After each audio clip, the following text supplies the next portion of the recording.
नाजरीन, आखिरकार कबीर अपनी जान पे खेल के रिया की इज्जत बचा लेता है, जिसके बाद रिया को कबीर की मोहब्बत में यकीन आ जाएगा कि अब फराज चूँकि खुद रिया के सामने बताता है कि कबीर सच कह रहा था। मैं सिर्फ कबीर से बदला लेने के लिए तुम्हारी इज्जत और तुम्हारी जिंदगी को खराब करना चाहता था। रिया हैरत से फराज की तरफ देखती है और फिर शर्मिंदगी से कबीर की तरफ देखेगी। इसे तो समझ नहीं आता कि मैं अब कबीर से क्या कहूँ। कि इस दौरान फराज का दोस्त जब रिया पे गोली चलाने लगता है तो कबीर सामने आकर रिया को बचा लेता है। अब कबीर को जमीन बोस और खून में लथपथ देख के तो रिया के हाथ पांव फूट जाते हैं, जबकि फराज और उसके दोस्त वहां से भाग निकलते हैं। फराज तो यही समझता है कि कबीर मर चुका है। इसी दौरान कबीर और मुबीन पुलिस के जरिए कबीर और रिया का मोबाइल ट्रेस करते हुए फाइनली उस जगह पर पहुंच जाते हैं। जब वो दोनों को जमीन पर खून में लथपथ देखते हैं तो फौरन आगे बढ़ते हैं ताकि उनको इमरजेंसी में हॉस्पिटल ले जाया जाए। सिकंदर खान तो अपनी बहन रिया को देखकर आंखों में आंसू लिए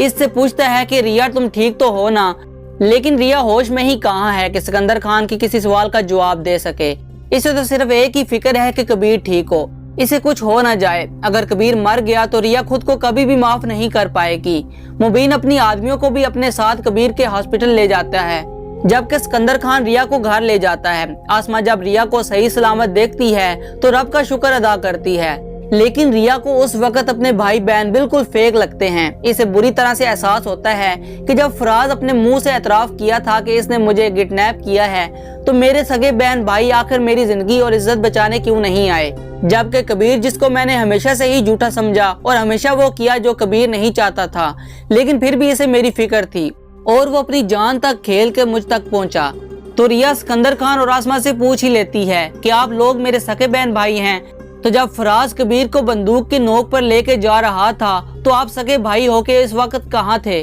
और रोते हुए सिकंदर खान से पूछती है कि क्या आपको मेरी इज्जत की मेरी जान की कोई परवाह नहीं थी। तो सिकंदर खान भी आंखों में आंसू लिए रोते हुए रिया से कहता है कि परवाह क्यों नहीं होगी, लेकिन फराज के हाथों में पिस्तौल थी और वो उसी वक्त सिकंदर खान अपनी बात मुकम्मल कर रहा होता है तो रिया बीच में ही टोक देती है कि उसके हाथ में पिस्तौल देखकर आप डर गए, लेकिन कबीर तो नहीं डरा। सिकंदर खान तो रिया की ये बात सुन के सच में दिल में बहुत ही ज्यादा शर्मिंदा होता है और कबीर का एहसान मंद भी होता है और ये सोच सोच के परेशान होता है कि अगर कबीर वक्त पर ना पहुंचता तो पता नहीं वो फराज क्या करता। हमने भी तो कबीर की जिद में फराज के साथ रिया की शादी करने का फैसला कर लिया है, जबकि कबीर चीख चीख कर हमें बताने की कोशिश करता रहा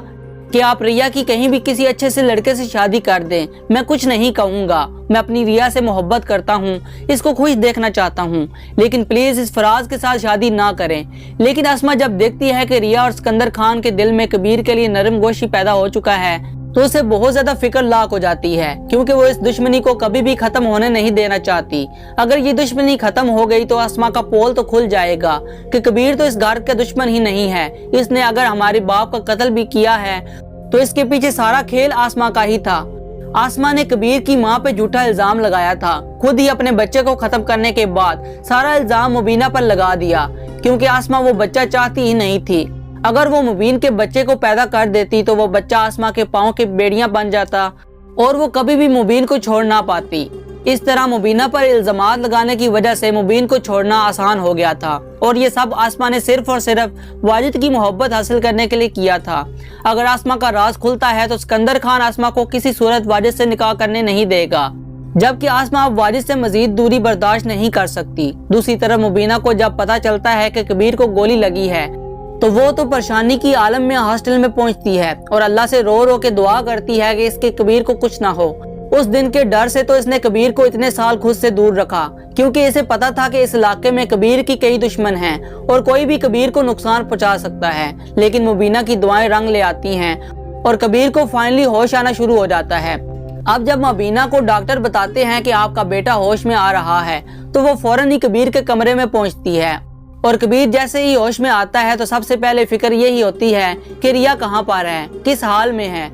तभी मुबीना मुबीन और सब लोगों की मौजूदगी में होश में आते ही साथ ही सबसे पहले ही यही पूछता है कि जब मुझे गोली लगी थी रिया मेरे साथ थी, रिया तो ठीक है ना, इसे तो कुछ नहीं हुआ। लेकिन मुबीना को तो रिया का नाम सुनते ही उस लड़की से शदीद नफरत महसूस होती है और अब वो रिया को हर सूरत अपने बेटे से दूर रखना चाहती है। दूसरी तरफ रिया कबीर के लिए तड़प रही है और इसे एक नजर देखना चाहती है, लेकिन इसे पता है कि आसमा इसे कभी भी हॉस्पिटल नहीं जाने देगी। तभी वो कश्यप को बुलाती है और इसे कहती है कि क्या तुम एक दफा कबीर को जाके खुद देख सकती हो, वो अब कैसा है, ठीक तो है ना। कश्यप को तो खुद भी कबीर की बहुत फिक्र होती है। तभी वो हॉस्पिटल जाती है और सबसे नजरें बचा के, जबकि कबीर के कमरे में कोई भी नहीं होता, तो वो कबीर के पास जाती है, इसका हाल चाल पूछती है और कबीर को बताती है कि रिया का दिल तुम्हारी तरफ से साफ हो चुका है, बल्कि वो तो तुम्हारे लिए बहुत ज्यादा परेशान है और बहुत ज्यादा रो रही है, रो रो के अल्लाह से तुम्हारी जिंदगी के लिए दुआ कर रही है। वो तुम्हारी बहुत ज्यादा आसानमंद है, तुम्हारी हिम्मत की दाद देती है कि अगर तुम बर वक्त ना पहुंचते तो पता नहीं क्या हो जाता। तो कबीर ये बात सुनने के बाद कश्यप से कहता है कि अगर रिया ने मेरी हिम्मत की दाद ही देनी है तो उसे कहो कि मेरे सामने आए, वरना मैं यही समझूंगा कि रिया एक एहसान फरामोश लड़की है। कश्यप ये बात जाके रिया को बताती है तो रिया आसमा की मिन्नत समाजित करती है कि बस एक दफा मुझे कबीर से मिलने दें, इसके बाद मैं ऐसी कोई भी ख्वाहिश नहीं करूंगी। अगर उसने मेरी जान मेरी इज्जत बचाई है तो एक दफा जाके उसका शुक्रिया बोलना तो बनता है। दूसरी तरफ सिकंदर खान और मुबीना पुलिस स्टेशन के लिए निकलते हैं ताकि फराज के खिलाफ FIR दर्ज करवाएं। तो आसमा वाजिद को कॉल करके कहती है कि तुमने सिकंदर खान के साथ ही रहना है और एक बात याद रखना कि सिकंदर खान के दिल में कबीर की नफरत को कम नहीं होना चाहिए, वरना हम दोनों का मिलना नामुमकिन हो जाएगा। अब सिकंदर खान मुबीना के साथ फराज के खिलाफ FIR दर्ज करवा के जब पुलिस स्टेशन से निकलते हैं तो सोचता है कि मुझे एक दफा कबीर को देख के आना चाहिए। वाजिद जब ये सुनता है तो सिकंदर खान से कहता है कि तुम कबीर को क्यों मिलना चाहते हो जब वो तुम्हारे बाप का कातिल है, क्या तुम भूल गए हो। जिस पे सिकंदर खान कहता है कि अब तक वो सिर्फ एक कातिल था, लेकिन अब कबीर खान ने मेरी बहन की इज्जत की हिफाजत भी की है, इस बात का शुक्रिया अदा करना है। तो वाजिद तंजिया अल्फाज में सिकंदर से कहता है कि शुक्रिया तो अदा कर रहे हो तुम, इसको गले लगाकर दोस्त भी बना लो। दूसरी तरफ रिया आसमा के साथ जब कबीर से मिलने हॉस्पिटल पहुंचती है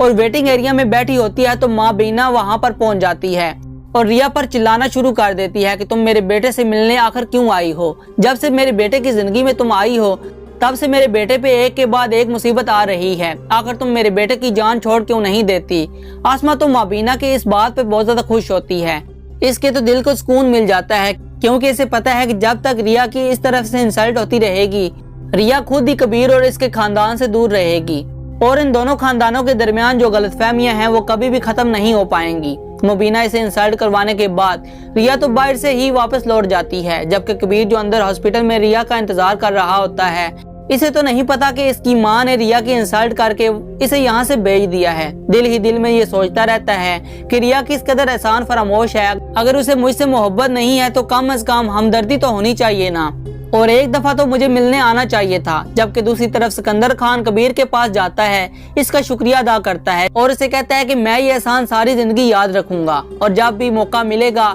इसका बदला चुकाने की पूरी कोशिश करूंगा। लेकिन दूसरी तरफ आसमा और वाजिद प्लान बना चुके हैं जिसके तहत वाजिद कबीर पे जानलेवा हमला करवाएगा, जबकि उसे यही शो करवाया जाएगा कि यह हमला करवाने वाला कोई और नहीं बल्कि सिकंदर खान है। अब कबीर बेहोशी की हालत में जब लेटा होता है, वाजिद अपना मुंह ढांप के इसके पास पहुंचेगा, लेकिन जैसे इसे पर वार करने लगेगा तो कबीर की यकदम आंख खुल जाएगी और वो इसका बाजू ही पकड़ लेगा। तो नाज़रीन, जैसा कि कबीर एक ज़हीन इंसान है तो वो वाजिद को पहचान लेगा अगरचे इसका मुंह ढका होगा। लेकिन यहाँ पर हैरत की बात यह है कि आजकल तो छोटे छोटे कोने पर भी कैमरे लगे हुए हैं, तो इस ड्रामे में इतने बड़े हॉस्पिटल में ना तो कोई कैमरा है और ना ही कोई सिक्योरिटी गार्ड है कि एक गैर आदमी मुंह ढांप के अजीब से हुलिये में हॉस्पिटल के अंदर दाखिल होता है जिसके हाथ में चाकू भी है, लेकिन ना तो कोई इस पे शक करता है और ना ही रोकने वाला है और ना ही इसको कोई पकड़ता है और ना ही उसे कोई सवाल जवाब भी करता है। तो नाजरीन, आपको ये ड्रामा कैसा लग रहा है हमें कमेंट सेक्शन में लाजमी बताइएगा और वीडियो पसंद आई है तो वीडियो को लाइक और चैनल को सब्सक्राइब लाजमी से कर दें।